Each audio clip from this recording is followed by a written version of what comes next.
Welcome to Naturally Off Topic, a podcast where we discuss legends, theories, crimes, and more. I'm Megan. And I'm Mariah, and today we're discussing the cold case of Maura Murray.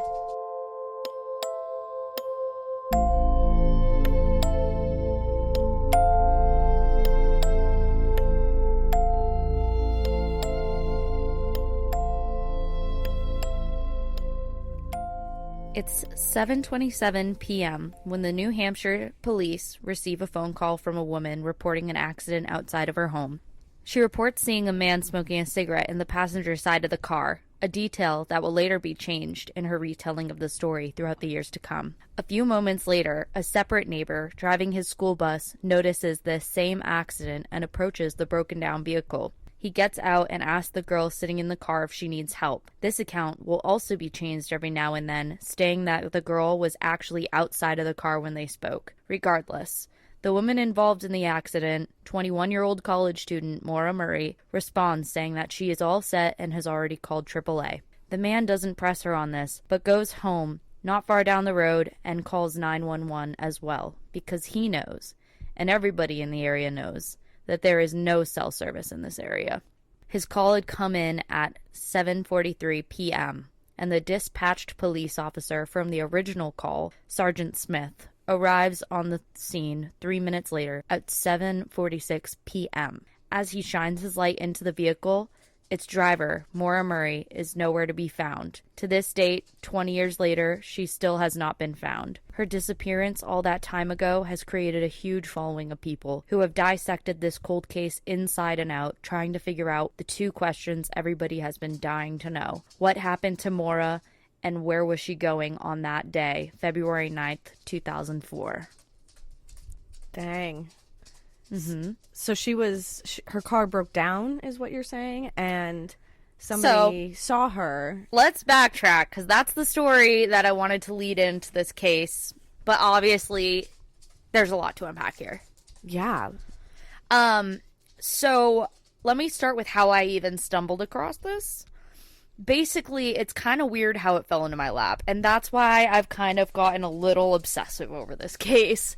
Just this case? Well, yeah, this is kind of like reminiscence it's of Amelia Earhart all over again. Except now I'm sitting here with a 74-page printout and a map circling where the crash site is and all of the stuff. And which, as you guys know, will Google all Docs. be on social media. God, yeah. My notes are just fucking everywhere. So, one day, like, this is before Megan and I even started doing true crime or mysteries or anything. I was just like, I don't know, when you randomly start Googling shit Every day. all of a sudden I just had the like impulse to search missing persons cases in my state, because like I guess it's because I listen to a lot of true crime, so I was like, I wonder like if there's anything in my area, like, because I always think, oh, no one goes missing in I was searching New Hampshire, but like New England in general. Yeah. And I was clicking on, I probably clicked on only like two names. It was like Tammy Belanger, I believe the name was, and Maura Murray. And I don't know why, like I saw her picture, I saw when she went missing, and I was very intrigued, and I Googled it. Come to find out, this is a huge case that everybody pulls apart one way or another. Mm-hmm. And I guess I was just shocked that it was so big because it's from like New England. But so... And how haven't we heard about it? Most people, when they say, how did you get involved in this case, they say, oh, literally, how do you not know about this case? It's like one of the biggest cases that anybody talks about when they talk about like missing persons. Well, I mean, you got to think, when we were young, like in 2004, we were very young. Like, I don't think we were looking up murder cases. No. So it's easy for it to slip by, but that's crazy, especially with the amount of research and notes you have. I'm really excited to see what you brought today. So actually, I was going to do a podcast on Sarah Turney, her sister Alyssa Turney, because she has a podcast called Voices for Justice, and I'd listened to it a long time ago. And I went back to it to re-listen, and then I happened upon a part where she said that she has a separate podcast that she started where she's an executive producer. And she's going to do season 2 on her sister's case. So I was like listening, catching up, and then I found out that season 2 hasn't come out yet, and I'm like, okay, well, what's season 1? And season 1 that just came out this past year was Maura Murray's case, and it was by her sister. And so I started listening to it, and like that's how I went down the rabbit hole. It's just, yeah. So a sister, a victim of like a murder. Well, or something. I never said that. It's a cold case. A cold case of some kind. Yeah. Has a podcast that she was going to do on her missing sister, and also did. Yeah. Got it. Okay. Yeah. So, anyway, that's how I got into it. But I guess let's start because there's a lot. So, Maura Murray, she was born May 4th of 1982 in Brockton, Mass. Her father was Frederick Murray, and her mom was Lori Murray.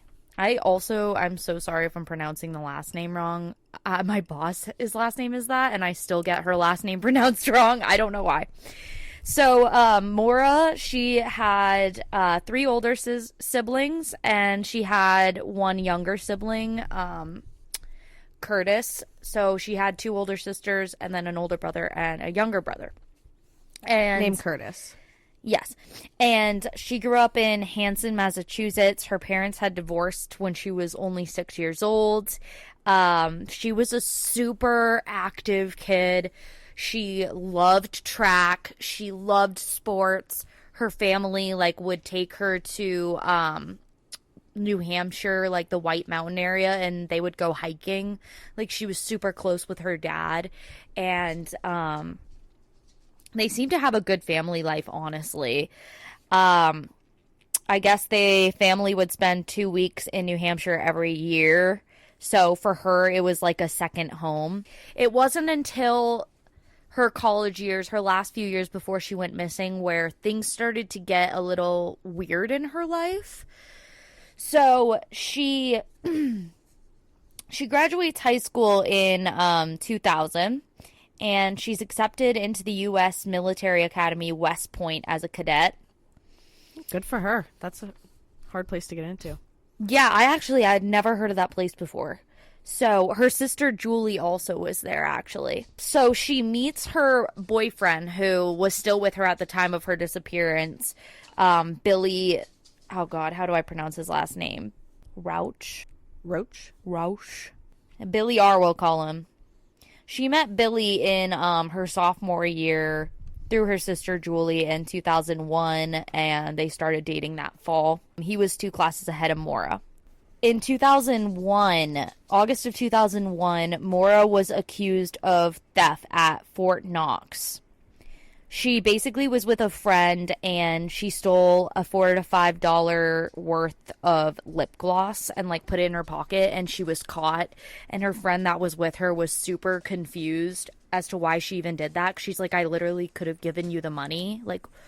So it's speculated that maybe she wasn't happy at West Point and wanted an excuse to get, because obviously it's a military academy. You can't steal, you'll get kicked out. Right. So some people think, was she not wanting to be there, and this was an easy way instead of saying hey, I quit, and then she's looked at as a quitter? I don't know. I feel like stealing and having that be on your permanent record for the rest of your life is probably, well, I don't know what that would be, maybe a misdemeanor. Yeah. So regardless, she ends up withdrawing from West Point January 2nd of 2000. I'm definitely going to link this timeline because this has been a big help for me, because there's just so much information that someone out there has put together, the biggest timeline ever. It's actually insane. And I love it. Because, I know the accent and I know all the theories and stuff, but, the backstory of her is, there's a lot. So, yeah. I was reading, there's a letter from Maura to Bill in 2002, and it just gives you a little insight to their relationship. And I wanted to read the little snippet because I thought it was actually so cute, and it kind of gives you, a better idea on her passion for the White Mountains in New Hampshire and all that, because that's where she ends up going missing nearby, around that area. So gotcha. She says in this letter, I love you, Bill. Missed talking to you last night. Missed time naps and getting up in crazy hours of the night to finish homework is no way to function. Although I'm surprisingly well rested. I do it over just to talk to you, though. Which was super cute, I thought. Aww. She then says later on, she says, I think I'm anxious to have you up there, referring to the White Mountains, like the New Hampshire area. Yeah. She was specifically talking about, I think it was in the Kekemengus Highway. Oh, I love the Kekemengus Yeah, Highway. it's so awesome. So she says, I think I'm anxious to have you up there to see your reaction to the place I love so much. Even if you hated it, New Hampshire is my other home. So, there you go. She attends UMass Amherst for nursing in 2002. Unclear on the month and day that classes start, that she started to go, but hey, that hits close to home for you, right? I mean... Yeah, Amherst isn't too far from me. And I honestly had my roommate who transferred to my school went to UMass Amherst, actually, and transferred into where I had went her sophomore year as well. And she just said that it was just such a large, overwhelming campus compared to where we had gone. And I guess because the school is so big, and I don't know if this leads into insight, this is just what my roommate told me. She kind of felt like more of a number instead of like having more personable relationships with her professors and stuff. So just a little insight there. I actually have never gone. I never really had any friends. Like this was just like there. I just knew of a few people who had gone there. Okay. Cool. So she was set to graduate nursing in fall of 2005. Her mother actually was a nurse as well, so it was kind of like following in her footsteps a little bit. And the fact that she was going to graduate in 2005 for me, one of the theories of the disappearance, it kind of makes me like, I don't think she did it on purpose, in the fact that she was graduating in 2005 and she went missing in 2004. Like, she was very close to... I mean, well, you can let me know your thoughts. But, okay, so then in 2003, I guess she gets a speeding ticket. I actually didn't know that until I read this. But it says that her license was suspended in New Hampshire around that time of August to September. That is a thing. So that sucks. Yeah, and I don't know if you know how old she was at this point, but... Well, she was 21 when she went missing in 2004, so she had to be like 20-ish, or 19, 20 probably. I believe that if you're under 21, a lot of states will, like, if you get a speeding ticket, you have to, like, go to court and basically plead to, like, not lose your license for a certain amount of time. That's crazy. Yeah, well, that's how that happened to me. I was, like, dang, 18, and I got pulled over, and I had to go to court, or traffic court. Did you get your license suspended? I did not. No, I pled my case really well. She's really good at schmoozing people. Me? Yeah. I am. Yeah. I always get out of my parking tickets. I don't know what it is. They probably look at me as this naive little girl and they're like, you're so dumb. Just get out of my face. Keep your shit. Okay, so then the other thing is, she made arrangements in January of 2004. Keep in mind, she goes missing February 9th, 2004, like I had said. So in January, the month prior, she makes plans for the summer of 2004 to be employed at a hospital near her boyfriend, Billy. Okay, because he's in, I guess, this area near Lawton, Oklahoma. Okay, so she hadn't graduated yet, but she was making plans. Like, she was going to go work near her boyfriend. Yeah. Life was going to be... So she had aspirations. She had a future to look forward to. Yeah, and her sister Julie talks about how they had, like, plans. They were, like, talking about future plans a lot, and they were excited for, like, break and all that. And okay. So, I guess Christmas 2003, it could be January. There's a question mark on this timeline. Was the last time that Billy sees Maura, and that is when Billy gives her black gloves for Christmas. That comes in play a little bit. So, Fred, her dad at the time, was working in Bridgeport, Connecticut. He was staying in the Homestead Suites. He didn't have, like, it's because his job, like, he worked in different places. So it wasn't like a set, place. But at the time of this area of his life, that's where he was. He was in Connecticut. Okay. So December 15th, 2003, there's an email to her friends. And in that email I read, the part of the email I took out was, Julie is coming home on the 23rd. Woohoo! We plan to go see Dane Cook. So that's her sister, of course, and they make plans to see Dane Cook. And then later on, January 29th, so like only a couple days before she goes missing, right? January 29th, she goes missing February 4th. Yeah, that's like only a few days. She sends another email to her friends, and she says, Dane Cook is playing at UMass, and we went to get tickets, as I said in the previous one, but it was sold out. I missed out again, but I did some research, and he plays in Storrs, Connecticut, February 12th, not too far from UMass. Tickets are $10 and go on sale Monday, so let me know if anyone's interested. I imagine they'll be hard to get as usual. Take care, girls. Maura. Okay. So she wants to see Dane Cook on the 12th. She goes missing the 9th. So at this time, she works 2 jobs. She works at UMass Security, and she also works at an art gallery. Now, the days leading up to her appearance, we'll break that down a bit. So her friend Erin and her drive to clinicals on Tuesday, February 3rd. Okay. And they get stuck in a snowstorm, so they have to stay at a friend's house. And the next day, on that Wednesday, okay, they were running late to their second clinical. And so rather than going back to UMass for them to get, the clothing for their second clinicals the next day, Maura borrows Erin's clothes. Okay. It was corduroys and a white sweater. So that was February 4th.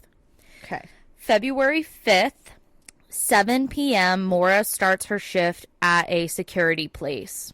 She has a couple phone calls to both her boyfriend and her sister. At 10:10, Maura and her sister Kathleen, not Julie, her other sister Kathleen, talk for 28 minutes. At 12:07 a.m., she talks to her boyfriend for 7 minutes. And around 1 a.m., I believe I remember hearing, she bursts into tears, and is just like inconsolable. And at work, she's doing like a graveyard shift, and her supervisor is told that Maura's upset and has to walk her to her dorm because she said, like, you can go, and Maura just like would not respond to anything. She was just freaking out, like crying hysterically. So we can only assume it's due to one of the phone calls she had with her boyfriend or her sister. Okay. So Karen takes her to the dorm, and Maura finally says, my sister, crying, my sister, my sister. But her phone call with her sister happened 3 hours before her breakdown. So that's odd. A little bit of a delayed reaction, I guess, maybe? Yes. And so Karen, the supervisor, says, like, we should take you somewhere where you're with people or something to that matter, whether it's let me stay with you or let me have someone come help you or let's get you to a crisis or something to that degree. And Maura assures her, oh, my roommate will be back, like, don't worry. But she didn't have a roommate. Her supervisor didn't know that, so she lied about that. She just wanted to be alone.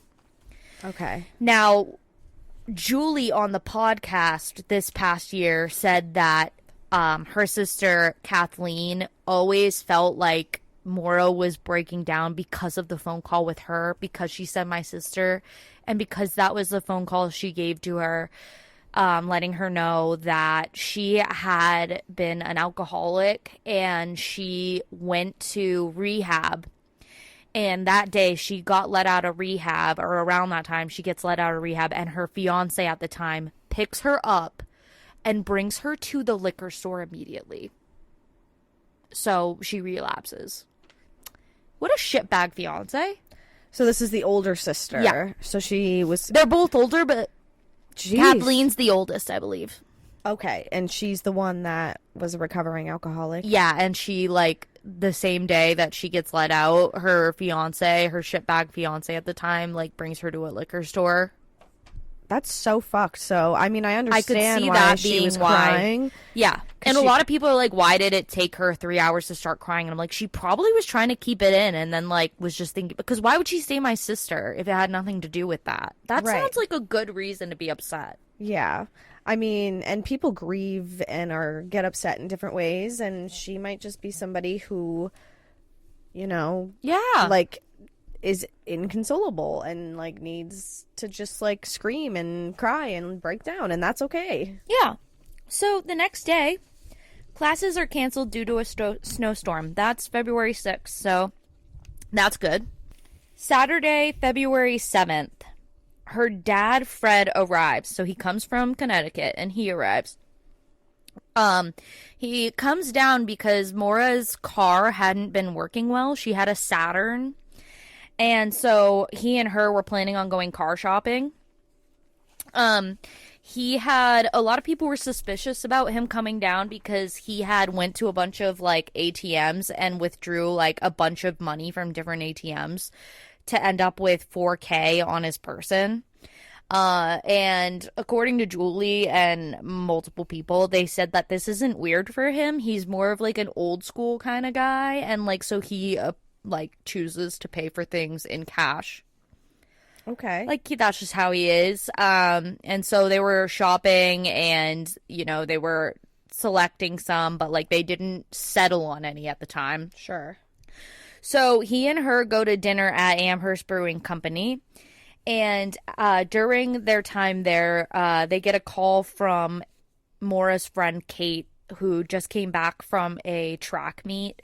And she meets up with the two of them there. After this, the three of them go to a liquor store.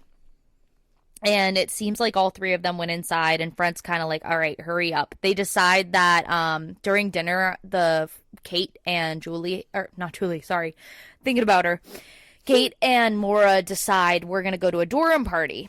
So that's why they stop at the liquor store. Like a dorm party? Mm-hmm. Yep. Okay, and the dad was cool with buying them booze? Well, they were 21. Oh, they were. Oh, yeah. So okay. they're all in the liquor store, and they're picking up the booze. And then Maura drops off Fred, and she takes his new Toyota Corolla to UMass for the dorm party. She took the car because, again, her car was having issues. So his new car was the only one they could use for transportation, pretty much. That's what it seems like for me. And was he home at this point, or was he back in a hotel? He was at the hotel. Okay. He was visiting her for the day to go car shopping. Gotcha.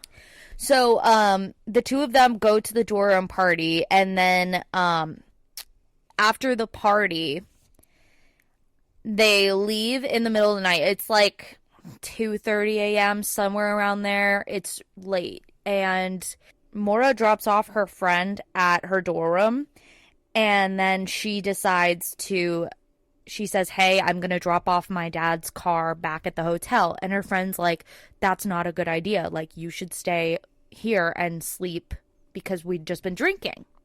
Right. So Maura's like, no, it's fine. And at 3:30 a.m., around that time, she gets into a car accident, a very bad car accident. After dropping off her friend, yes. she suddenly... She totals her dad's car.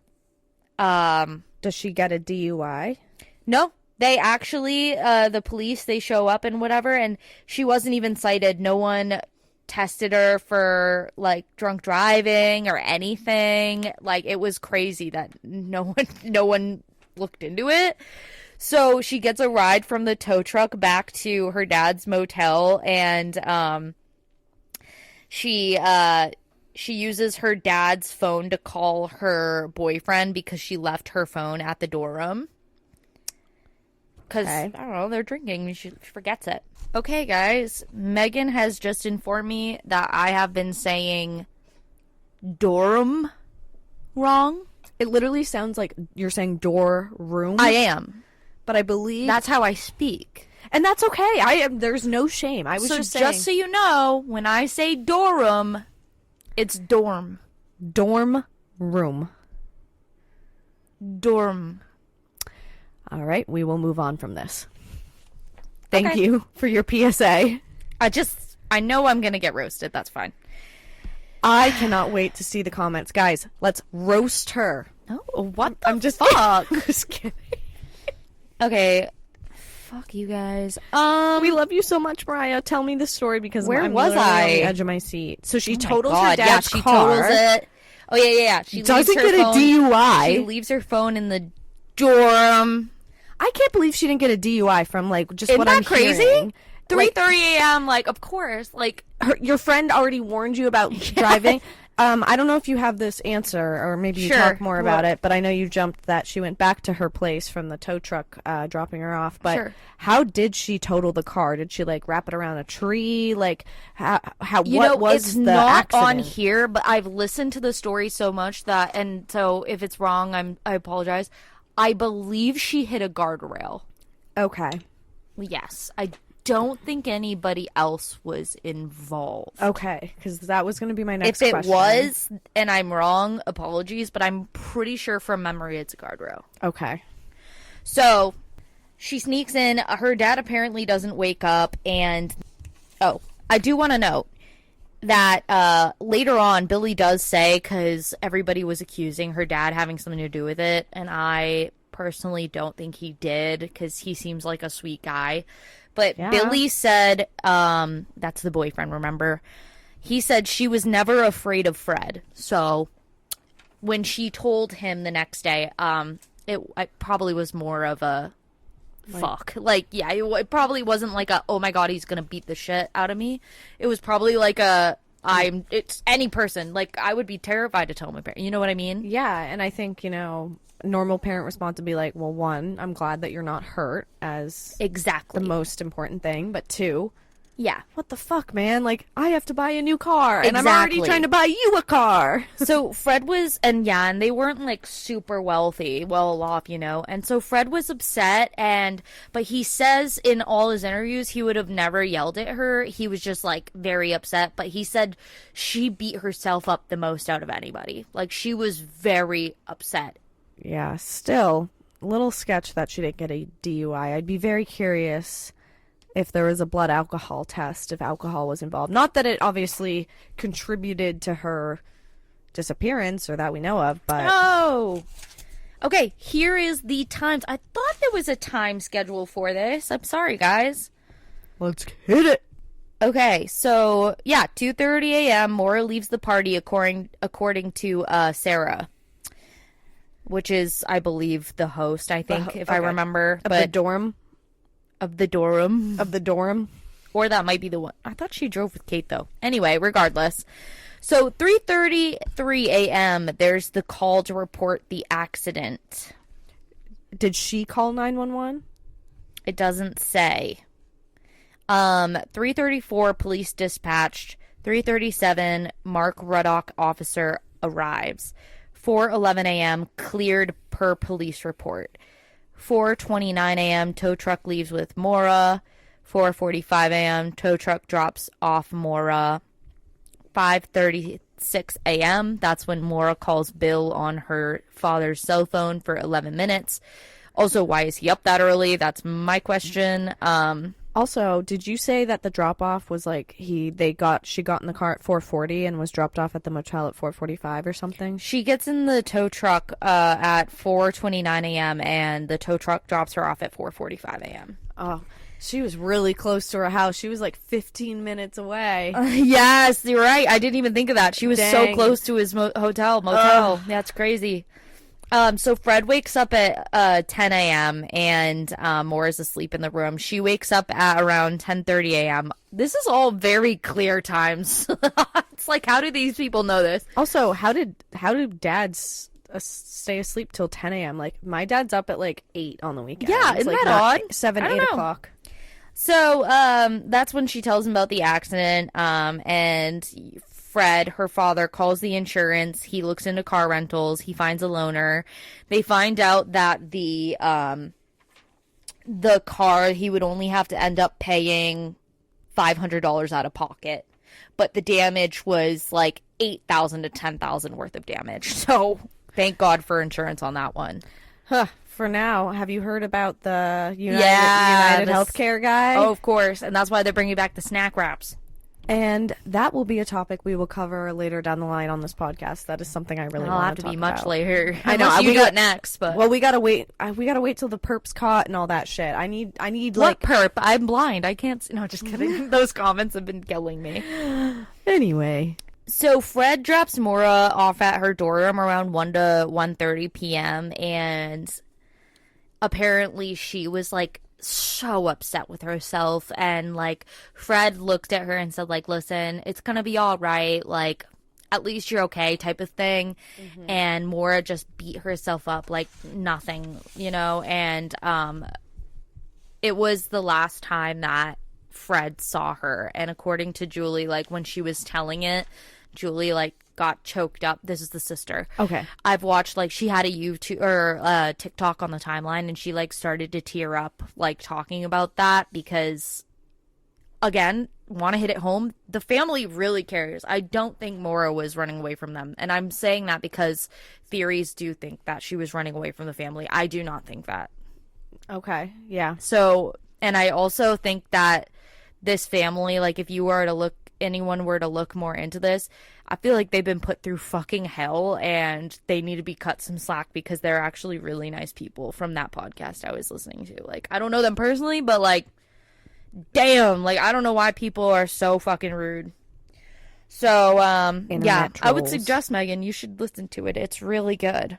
We will add the podcast into the content when we post this, so keep an eye out for that. And I will be one of the many more listeners. Yeah. So Fred and her agree that she's going to pick up the accident forms, and, you know, it's going to help the process. That's important as well. So she's planning on picking up the accident forms from for the car accident, so that way, you know, like insurance or whatever you need. I don't know what it would be for. So do you go to a police station to get those? I'm not quite sure. And actually, no one said specifically. There's no surveillance cameras to where she would have picked that up. So it's like speculated it could have been the police. It could have been, you know, whatever. Yeah. I would think in a police station they would have security footage. So I don't think it was there. Yeah, because, like, also, and, you know, I hate to say it, I've been in a few accidents in my life. No, I'm just kidding. No, I'm just saying, but I've never, like, needed to use, and I don't know if it's just the time, but I never had to use, like, accident forms. Like, me neither. That's the what threw only me thing off. I ever did, like, when I got involved in a hit and run incident where somebody hit me and then ran. That's crazy. And so obviously I had to call the police, and they came over and took my statement. They found the guy who had, well, because I actually wrote down the license plate number when he was running away. I followed him because I'm psycho, and hey, I got my money's worth. Come back. But, like, I feel like you would just call your insurance company to say what happens, and they would mail you whatever you needed, or you would do it online. But I get maybe during the time it would be mailed, but I don't know. Anyway, that's just my spec. Okay. I'm sorry for giving you guys all of this information. This is a lot. My sister is actually here watching in the audience right now. So, like, I'm going to do a little look over to her. She doesn't have a mic, but is this confusing? Am I doing okay? Is there anything you would say I should correct besides dorm? I was just gonna say that. Bitch. I'm just so glad it wasn't just me that... I kind of just... This whole time, you guys were just cackling at me. That's crazy.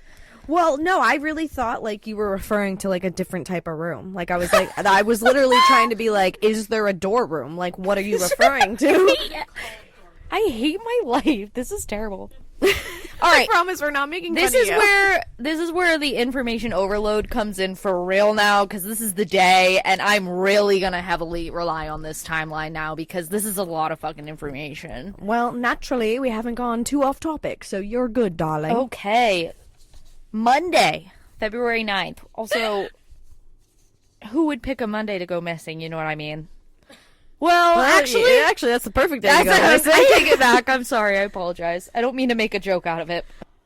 So, I did write it down on, like, a piece of paper, and I absolutely lost that piece of paper. But, like, long story short, I know that night she was searching up maternity terms and stuff like that, and a lot of people thought, oh, maybe she was pregnant and she was running away because her and her boyfriend at the time were supposedly having issues. Those issues are, I guess, according to her sister, he may have been cheating on her. There may have been an argument, that sort of thing.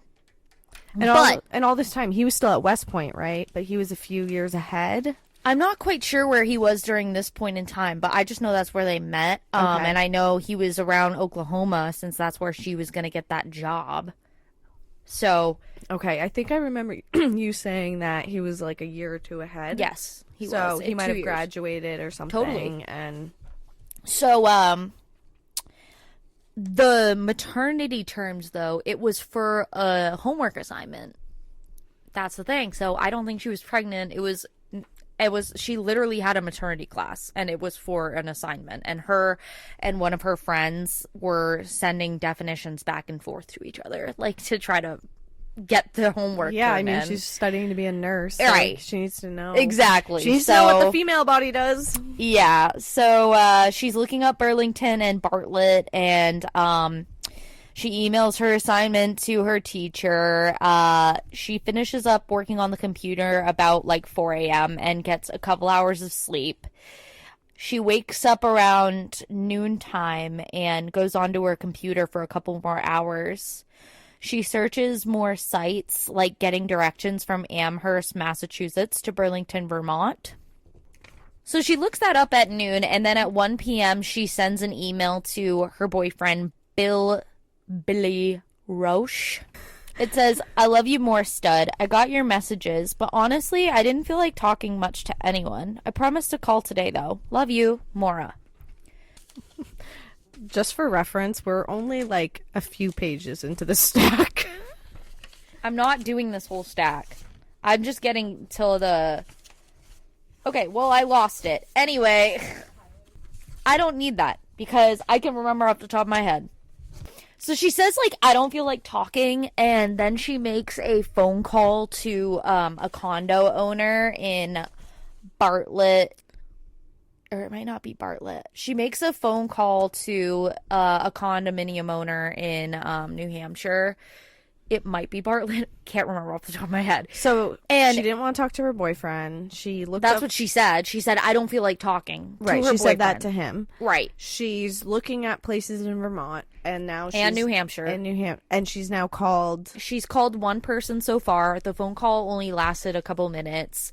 No police ever followed up with this condominium owner, by the way. Then Okay. she calls a number, I believe it is, and this is off the noggin, so you guys be impressed with me. I think it was 1-800-GO-STOW. And it was in Stowe, Vermont, and it was actually like a dead number, so she couldn't talk to anybody. It was only like a minute long of a phone call. Okay. And so anyway, So do we speculate what she was doing at this point? Like, was she looking to, like, buy a place? No, Was she no, going because to these are like visit? these are rent places. So it was like she was going to book a room and then just didn't. She wanted it for herself or for others? Like, or We with don't know. others, I should say. We don't know. Okay. But if I had to assume, I would say it would be by herself. It seems like because she also, and I didn't get to this, she also had been caught for credit card fraud recently too. Like, she was hitting like low points in her life. Like, I mean, How do you commit credit card fraud? I guess she was buying food.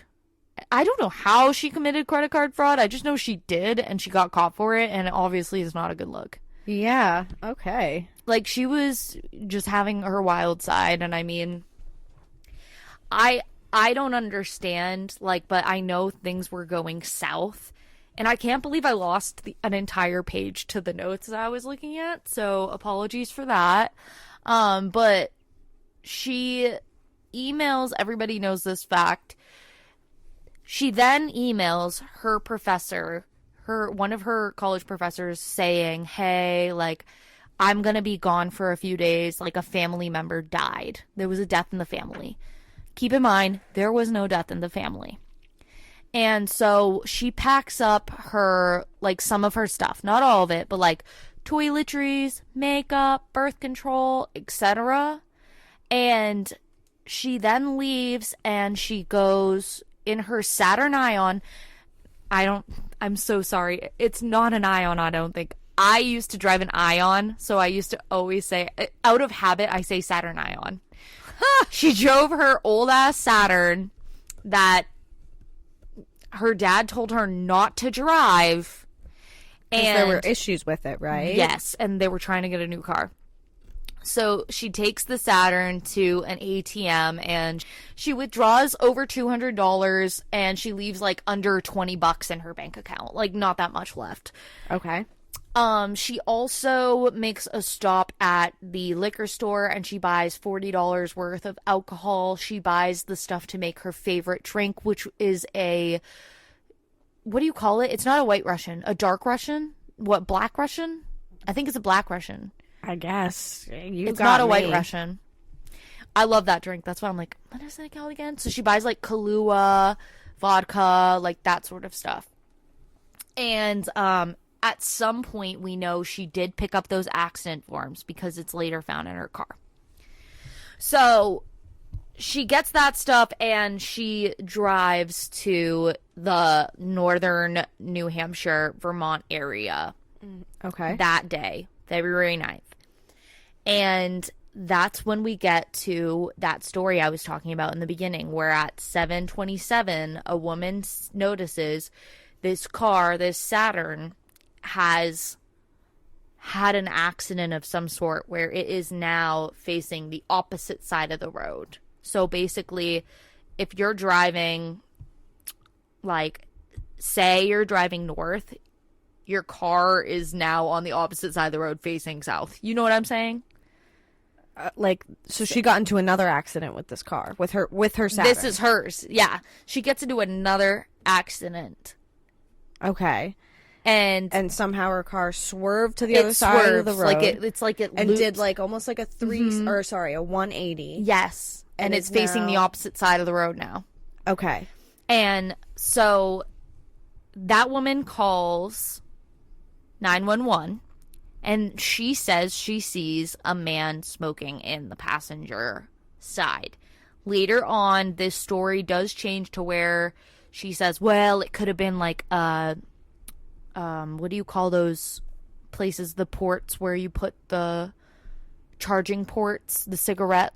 Oh, the cigarette lighter port in the car? She says, well, it could have been that. It could have been a brake light. It could have been anything. Maybe I didn't see what I thought I saw. So Maura didn't smoke. So Maura swerves her car. She's on the other side. She didn't call 911. No, she didn't. And there was no cell service, so she definitely couldn't have. And there has been no... I don't know if now there isn't, but there's a podcast called Missing Maura Murray. And in 2015, I believe they were doing it. And they still did it up until, like, a couple of years ago. And there was still no cell service at that time. Like, this area is, like, in the middle of fucking nowhere. But the route that she was on, Route 112, it actually is pretty well traveled. But it's still no cell service there. But someone witnessed the car. Yes. Called she was 911. A neighbor. And she was a neighbor. So she saw the car from her house and was able to call 911? Yes. Got it. Okay. That's how she could call, because she was at the house. Okay. So then this guy, Butch Atwood, he's a school bus driver. He pulls up. Yep. He roughly would get there probably about 7:29 to 7:32, because his home was 210 yards east. Do we know how long at this point Maura's car and her was sitting there? All we know is that her car was reported crashed at 7:27, so I would assume it'd probably be around there. Like, maybe you would hear the noise and the woman outside of the house called 911, and then the bus driver drove by and wanted to check in on her. Yeah, the woman's name is... Sorry. Her name was Faith... Fuck. Her name was Faith Fuck. I lost. Faith Westman, I'm sorry. Faith Westman, she calls 911. At 7:29, they got a police officer dispatched. So, that's when, you know, Atwood calls at around like 7:43, and the cop that was dispatched gets there at 7:46.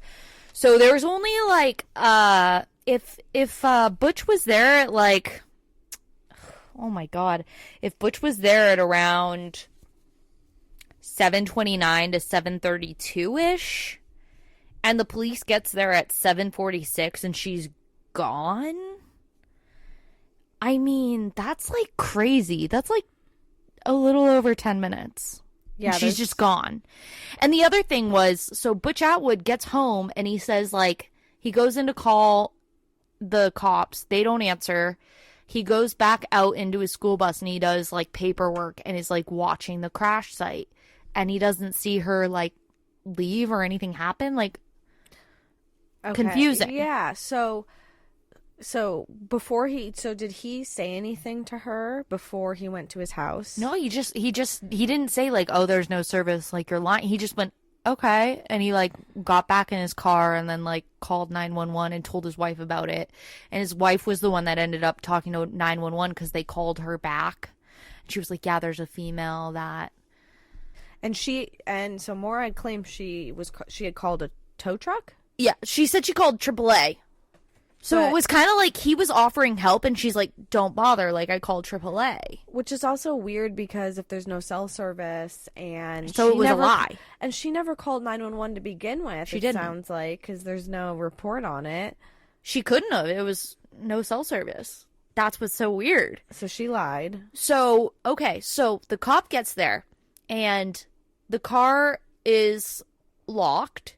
And the airbags have been deployed. There wasn't like a lot of car damage. There was like a little like bit of damage in the front and there was like a small crack in the windshield.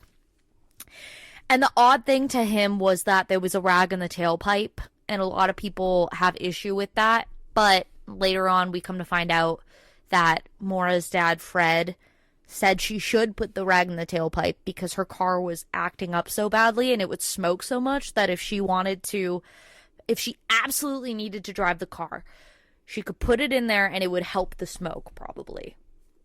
And that's why a lot of people blame the dad, but like he just was giving bad advice, you know? Like, yeah, and I don't think that caused the accident. Absolutely not. Like, if she drove all the way from Amherst to, you know? Yeah. And it didn't stall out or anything, like, I would not blame it on the rag in the tailpipe. So people spent years fixated on the fucking rag in the tailpipe.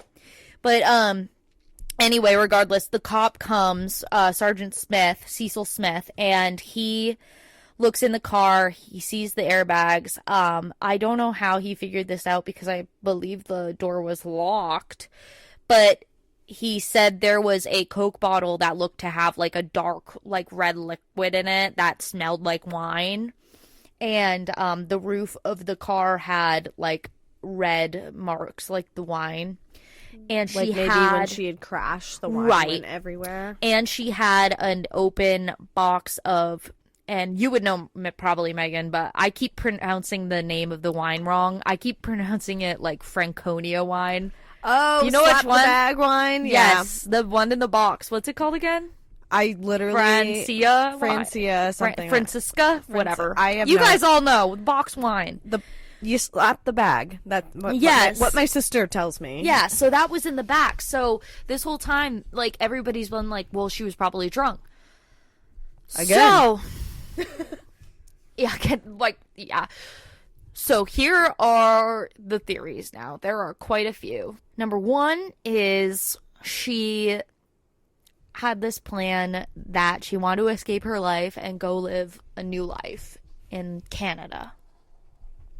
So she packed her stuff, kind of framed her death, faked it. Like there was somebody working in tandem, or she was a track star. They were like, maybe she did run to fucking Canada. I guess at the time, yeah, right. I guess at the time you only need like your driver's license, but there's like some people who think she literally had like a partner in crime and like went in the car and like drove to Canada and is now living in Canada. I'll be honest, I think that's far-fetched. Like, I don't know. I mean, you said she was under credit card fraud, so there is a possibility that she was trying to escape something. But, like, here's the other thing. If she was doing that and she had, like, somebody who was working with her, how would she have arranged that? Because pretty much most things have been accounted for. Like, there was no random phone call with, like, there's no friends of hers that went missing for a while. Well, I guess one of her friends did go missing for a couple days, but I mean, maybe... I don't know. It sounds like a stretch. Maybe a meet in person only type of meetings. Like, they were trying to be I just don't get it. Like, because they searched her computer. Nothing was weird. Like, yeah. I don't know. So, I mean, yeah. I mean, I would say that's maybe more of an outlandish conspiracy about what could have happened to her. Yeah. Like the coconut crabs in Amelia. Don't bring that back up. So, another theory is that she was trying to commit suicide, and when she crashed it makes sense. When she crashed the car, the theory is that she wandered off into the woods and died. There was sleeping pills in her car that was missing a good amount of sleeping pills, and she had allegedly been drinking, and one of the bottles she had bought was missing in the crash. One of the bottles she bought at the liquor store. Like during this journey? Mm-hmm. So like the one, remember she stopped at the liquor store? Yep, okay. She bought, like, I can't remember which one it was. It was either like the vodka or Kahlua, but one of the bottles she bought was missing from the car. So it was thought maybe she took sleeping pills, took the wine, the whatever alcohol it was, and went off the path and died. But later in the investigation, like not too far, I think it was within 10 days, they had like cadaver dogs and such search a 10-mile radius, like throughout the entire crash. Yeah, I was gonna say they're definitely gonna search if they find. Yeah, and in Oxygen, that's a TV like show producer or whatever. They had like a very thorough 6-episode show, and they tested the cadaver dogs and they tested all these things, and the cadaver dogs were like on the money. Like when they hid like a fake, or when they hid like a human organ under the snow and like hidden under branches, the dog found it right away. So they had so many cadaver dogs, they would have found her body. Yeah. But it makes... I could see, though, I was there for a while thinking it could be a suicide. She had all of these terrible things happen. Like, it seemed like her life for her could be falling apart. And, like, the family is very sure she couldn't do that. Like, she wouldn't do that. But you don't know what people are going through. Yeah, but again, with the idea of the suicide, yes, I think it's a possibility. But the fact that they couldn't find a body is the weird part. Is like, I feel like when people, and again, I'm not trying to like pretend that I understand what it, like if you're literally about to commit suicide, but some of the most iconic suicide cases that we've ever seen is you always find the body. The person just can't, they don't care about like once they're dead. They just are so sad and so upset that they just want to end it all. So like unless like the area like has wolves, I know it's in New Hampshire, so we do have coyotes, we do have wildlife that could contribute to us, but then I also think you'd be able to at least find bones, and the cadaver dogs would be able to sniff that out. So I don't know. And the other thing I forgot to mention was another reason why some people think it could be that is because remember those clothes she borrowed? Right. So the day she left, I forgot to, because I didn't have my notes. I'm so sorry I left it. She called Erin, I believe. Did I say that was her name, right? She called her back and she said, hey, I have these clothes that I need to return to you. And her friend said, no, like, I don't need it right away. You can return it another day. And at about 3 p.m., she gets a knock on her dorm. And she opens the door, and Maura had left her clothes Like, she had returned the clothes. And a lot of people say, well, if you're gonna commit suicide, like, a common thing that people will do is to, like, return stuff and, like, kind of, you know? Yeah. So, I mean... But then, here's the other thing, though. There was no footprints leading into the woods. And there was a light dusting of snow that night. And on top of that, there was about 2 inches of snow on the ground.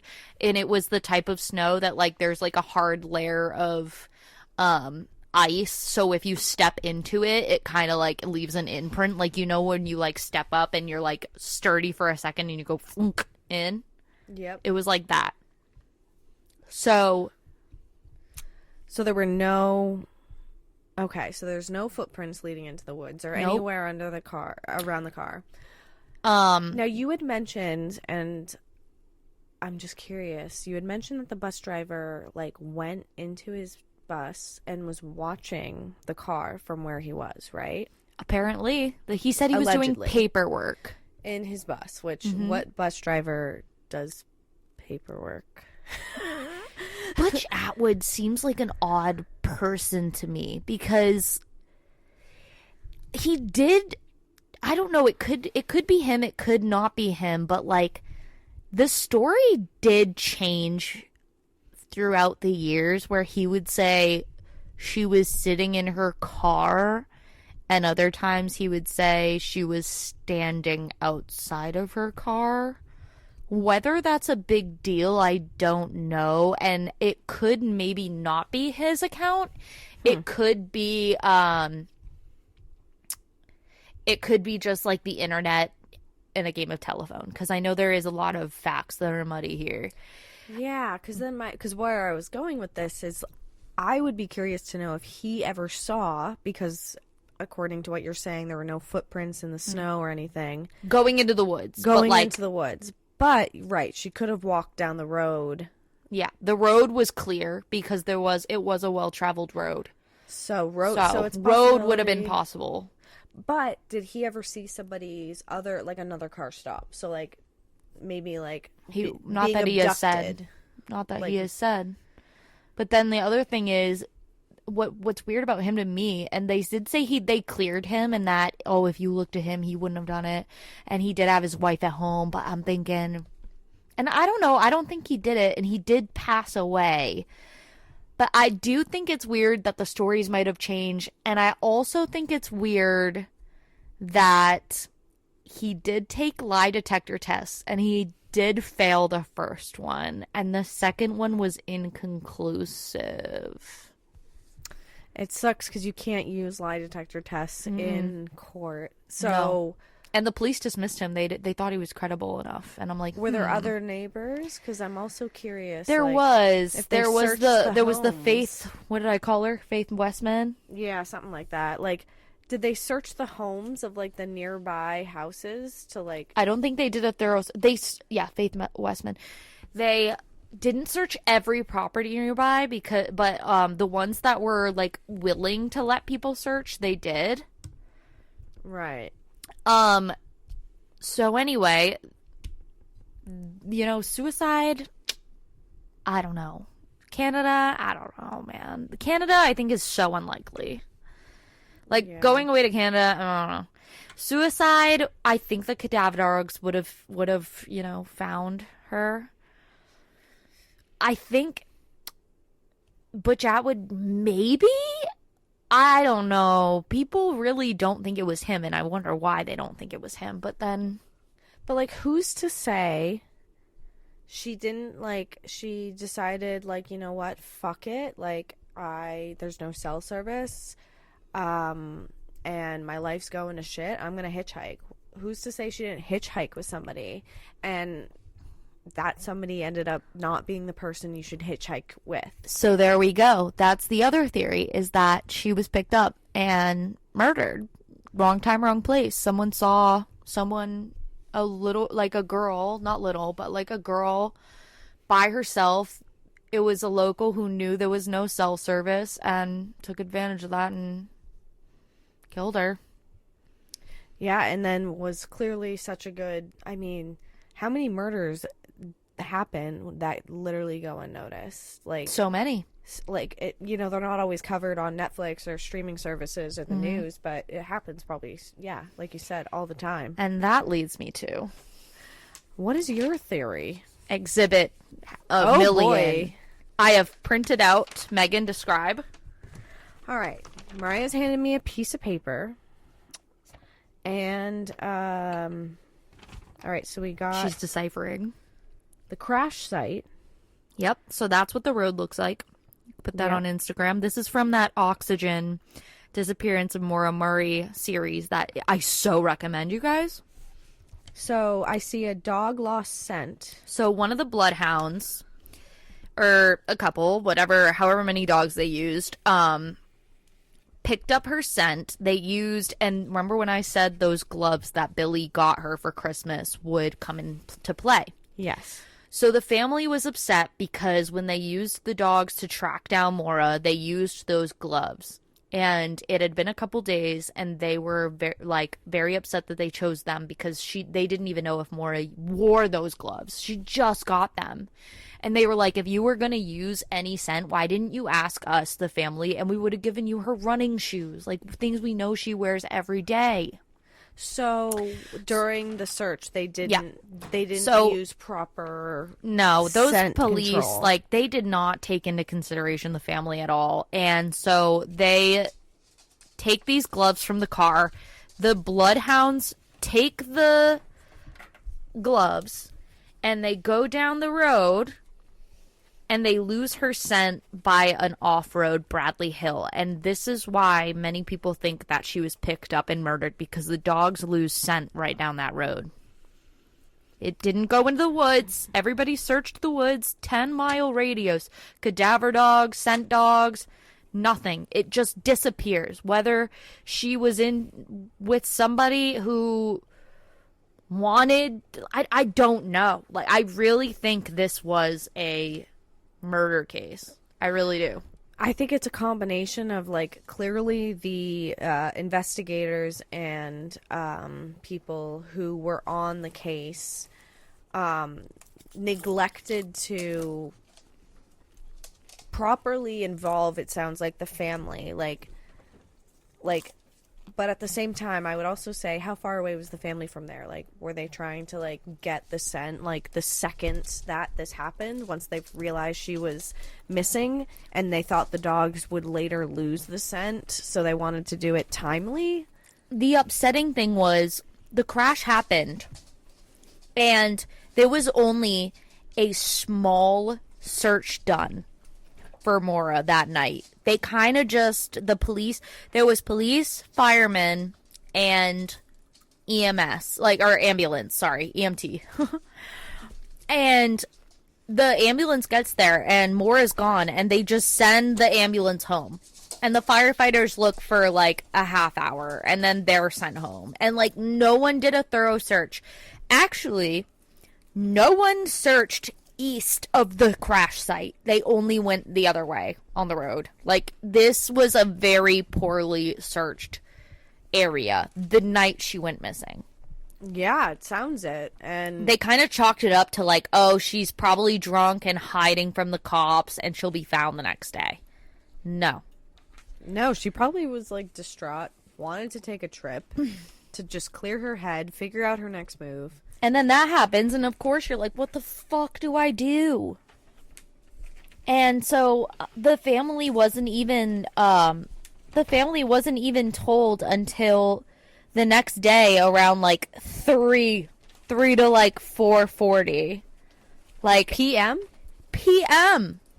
Because, well, they found out that the car belonged to Maura, well, probably her dad, but they found out sometime before 1:30 p.m.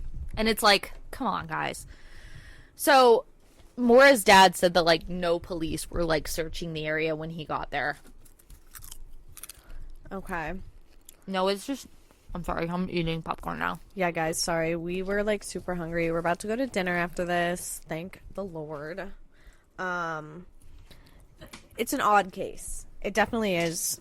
And there's so much more, Megan. It's just insane.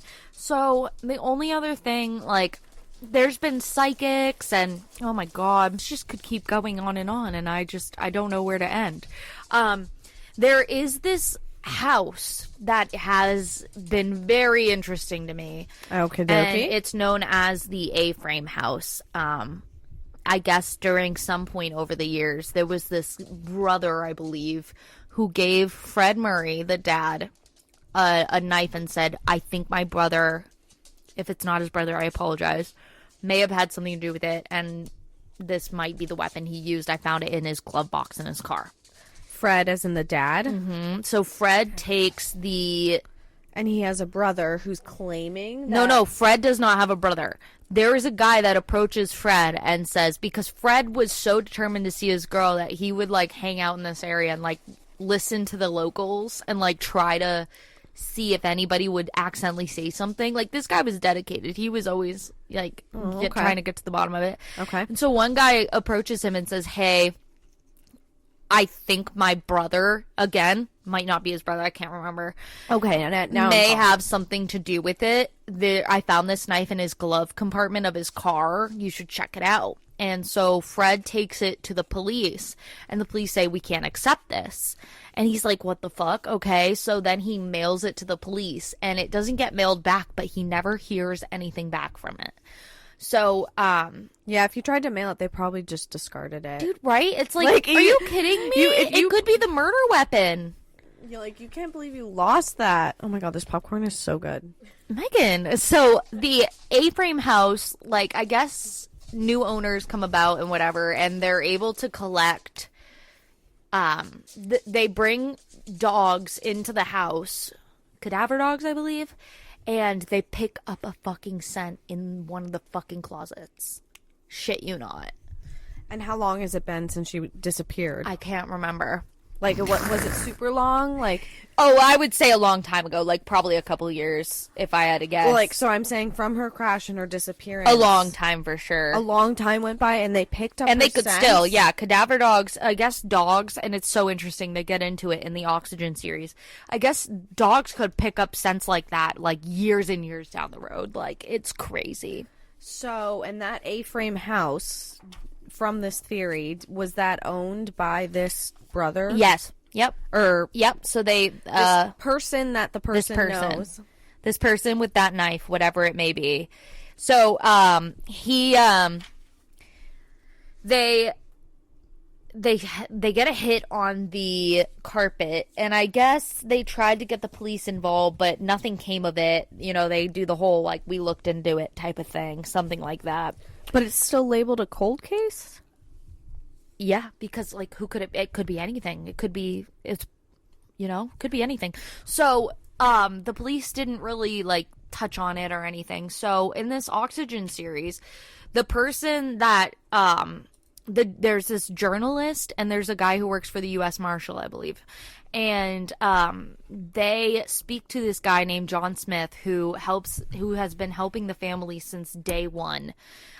He actually, when he started to work on the case, he reached out to the family because, he lived in the area and he used to be a police officer, this guy named John Smith. And so is that really his name? Yeah, actually.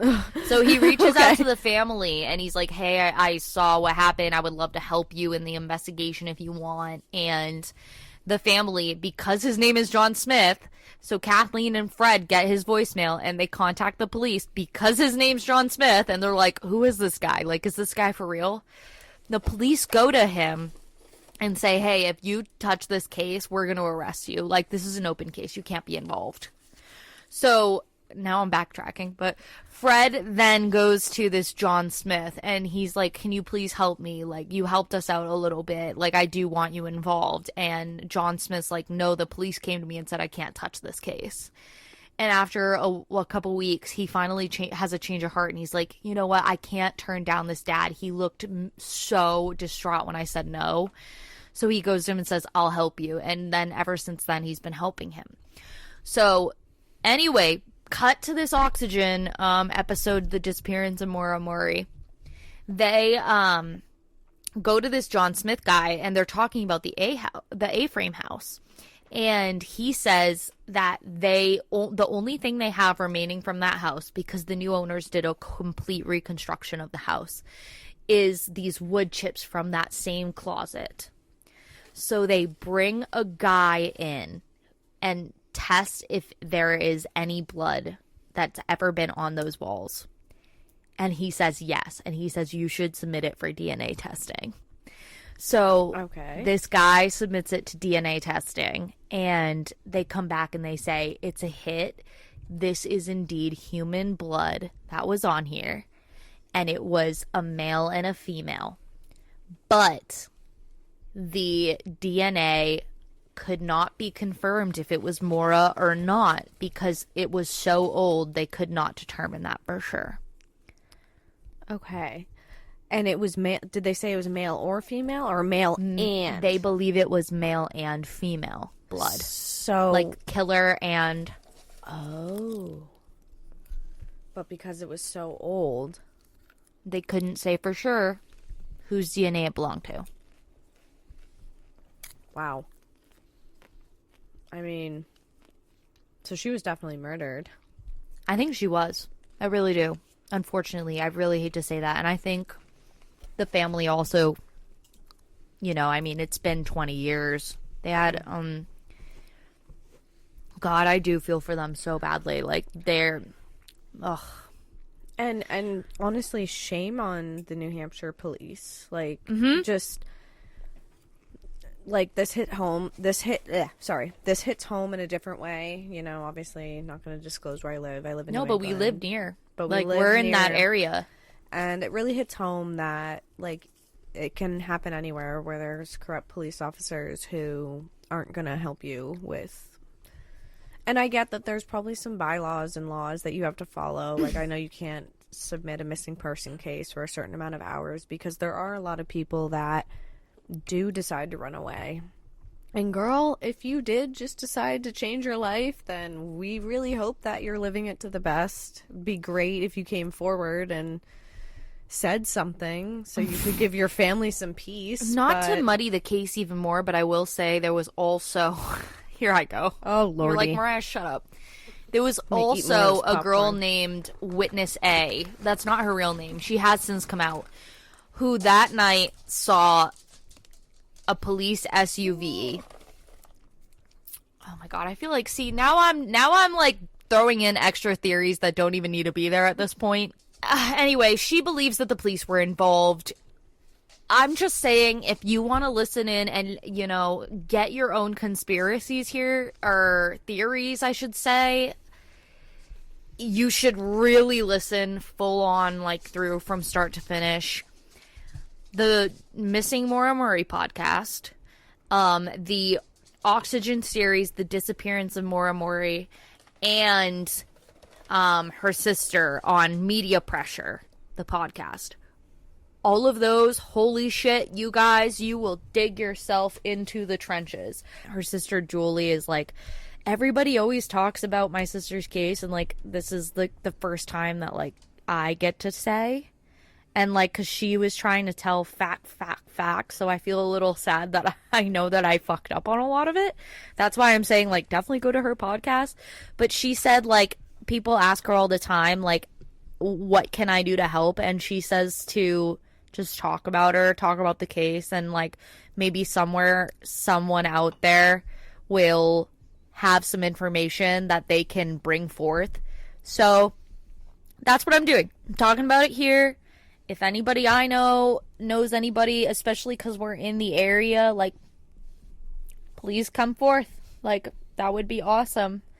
Especially, like, my husband's mom lives near that area, too, like, northern New Hampshire, so it's like, I'm sure that she knows more about What a shout out. You're like, my husband's mom, you should come forward. Let's talk about it. She does live, like, literally in the area, like, and she was gonna listen to this podcast, so I'm like, I bet you if she listened, she's like, oh, I know all about it. Yeah, I don't know. And so then there's anyway, me spilling champagne on my laptop again. So. There's a lot more stuff, but you guys, I'm sure you can get into it. You can get down the rabbit hole like I did, so. I'm pushing the table further away because I'm like, so like my brain has just been like a release of all this information. All right, guys. With that, we're gonna end this Megan's podcast like, on a please, for the love of God, I want on a to good eat. note. As always, stay. Jesus Christ, Megan, don't do it if you don't know it. I'm just kidding. What's our outro? As always, stay. Something. You're stay naturally. so wrong.